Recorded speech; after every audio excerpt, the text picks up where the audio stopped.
फिलिस्तीन के बच्चों की आवाजें सुन लेते। तुम्हारे कानों में अगर वो मुल्के शाम के बच्चों की चीख आई होती, रात पूरी बेकरारी में गुजर जाती। तुम फिलिस्तीन के बच्चों की आवाजें सुन लेते। बरसों हो गए मेरे अजीजों, एक रोटी का टुकड़ा भी अगर उनको मिल जाए तो छीना झपटी करते हैं। यहाँ तुम शादियों में खाने गटर और नालियों में फेंक देते हो। मुझे खुद याद है, आज से 4 साल पहले की बात, इराक में बगदाद शरीफ में 11वीं के मौके पर हम हाजिर थे। हमारे जितने साथी थे 11वीं करना चाह रहे थे। हमने कहा 11वीं करेंगे, पकाएंगे, हम ही खाएंगे, जितने खा रहे हैं वही खाएंगे। अल्लाह ने सबको आपको खिलाया है।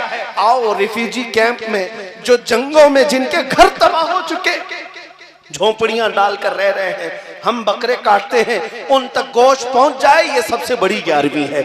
लोगों ने 13 बकरे काटे थे। मैं सिर्फ एक बात आपको बता रहा हूं, हम झोलियों में भर भर करके रिफ्यूजी कैंप गए थे और ले जाकर के जब तकसीम करने के लिए आए, वो बच्चे ऐसे लिपट पड़े थे कि हमारे कपड़े फट गए, सिर्फ एक एक टुकड़ा गोश्त का लेने के लिए।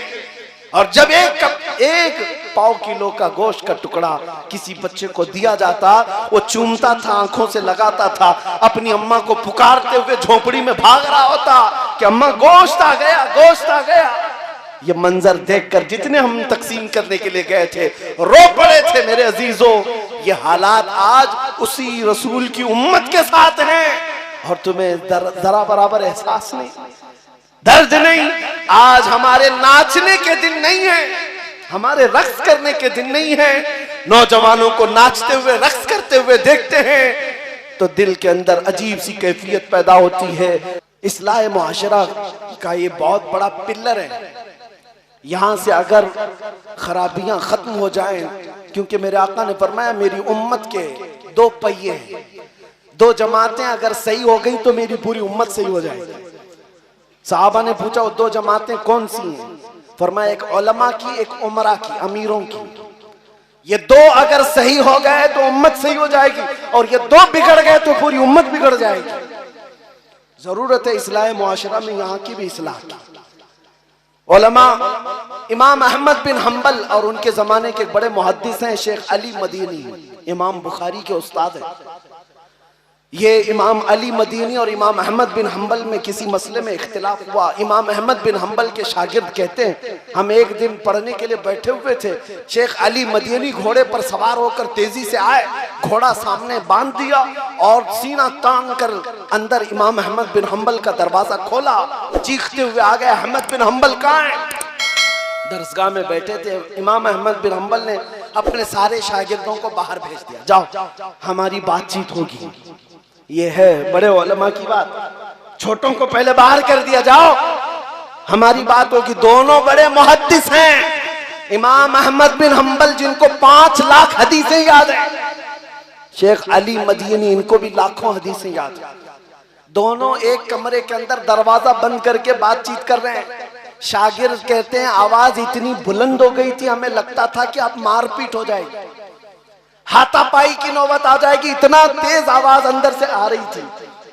थोड़ी देर के बाद आवाज ठंडी होने लगी, पस्त होने लगी, बंद हो गई आवाज, दरवाजा खुल गया।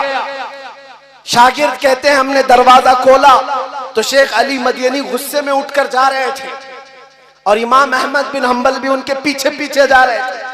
जब शेख अली मदीनी घोड़े पर चढ़ने लगे, इमाम अहमद बिन हम्बल अपने दोनों हाथ उनके पैर के नीचे रखते हैं।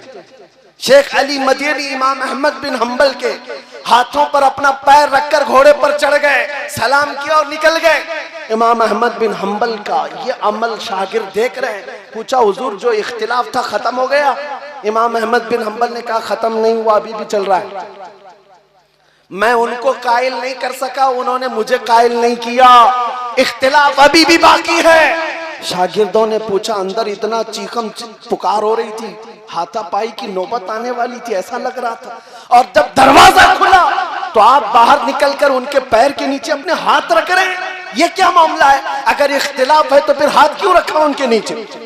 इमाम अहमद बिन हम्बल ने कहा ए लोगों, मेरे शागिर्दों, इख्तिलाफ अलग चीज है, तुम अली मदीनी को नहीं जानते, वो मुहद्दिस हैं। मैंने तो सिर्फ हाथ रखा, उनके तलवों के नीचे की मिट्टी सुरमा लगाने के काबिल है। ये हमने मिस्र में पढ़ा था, अदबुल इख्तिलाफ की कोई चीज है। उलमाए ज़वील एहतराम, आज इख्तिलाफ करने का हक है, लेकिन अदब के साथ, एहतराम के साथ अगर बाकी रहता तो कौम इस तरह मुंतशिर ना होती। आज हर कोई अलग अलग झंडा लेकर अपने अपने हलके में, इन बेचारों को कुछ पता ही नहीं, लेकिन ये बड़े बड़े मसलों में जायज नाजायज के नारे लगाते हुए घूम रहे हैं और बड़े बड़े उलमा का ईमान नाप रहे हैं। ये खराबियां यहाँ से दर आई, इसलिए मैंने ये दो बातें अर्ज करनी पड़ी। बहरहाल जो कुछ बया हुआ वो आगाज बाब था, इसलिए कि इस्लाह मुआशरा एक ऐसा तवील बाब है जिसको शुरू करने के बाद इख्तिताम नजर नहीं आता। खुलासा कलाम फिर से मैं यही कहूंगा, आज के इस रात में हम ये अहद करते हैं जो आला हजरत ने फरमाया, उन्हें जाना उन्हें माना, न रखा गैर से काम, लिल्लाहिल हम्द में दुनिया से मुसलमान गया। अगर हुजूर पाक सल्लल्लाहु तआला अलैहि वसल्लम की तरफ हम सब जमा हो जाए, वो एक नाम काफी है हमारे इत्तिहाद के लिए, वो एक नाम काफी है हमारे इख्तिलाफात को मिटाने के लिए। हम सबको अगर ये एहसास हो जाए, सिलसिले दसियों क्यों ना हो जाए, ये नहरें हैं, सब उस मदीने के समंदर में जाकर जमा हो जाते हैं। तो उस समंदर से अगर प्यार हो जाए तो इतने झगड़े और फसादात मोहल्लों में कभी नजर ना आएंगे, इतने बुराइयां नहीं आएंगी। इसलिए अजीजा निगरामी, जड़ की तरफ तवज्जो दो। अगर जड़ तुम्हारी मजबूत हो जाए तो फिर इंशाअल्लाह हमारे जैसों को आकर के तुम्हारी इस्लाह की बात करने की जरूरत भी नहीं पेश आएगी। कल को तुम खुद खड़े होंगे, बुराइयों को रोकेंगे इंशाअल्लाह, रोकेंगे ना इंशाअल्लाह। और हमारे इलाकों में नशा न बिकेगा, न खाएंगे और न ही बेचेंगे, और न ही करने वालों के साथ दोस्ती करेंगे इंशाअल्लाह, करेंगे ना इंशाअल्लाह। जो अहद कर रहे हो ये रसूलुल्लाह को हाजिर और नाजिर जानकर गाने सुनना छोड़ दो, क्योंकि फरमाया गया जो गाने सुनता है फहश, उसके दिल में मुनाफिकत आ जाती है, वो मुनाफिकत के करीब जाता है और वो जिना के करीब जाता है। इन्नल गिना यूरिसुन निफाक, गाना निफाक की तरफ ले जाता है और जिना की तरफ ले जाता है। दिन भर एयरफोन लगाकर गाने सुनते रहते, पता है क़यामत के दिन इन लोगों के मुतालिक फरमाया जाएगा, सीसा पिघला करके उनके कानों में डाला जाएगा, भेजा बाहर निकल आएगा। जो गाने सुनते थे, बेहयाई के नगमे सुनते थे, यहाँ बुराइयां हैं। अहद करेंगे इंशाअल्लाह, सुनेंगे तो मेरे मुस्तफा की नाते सुनेंगे, हुजूर पाक के कलाम सुनेंगे इंशाअल्लाह।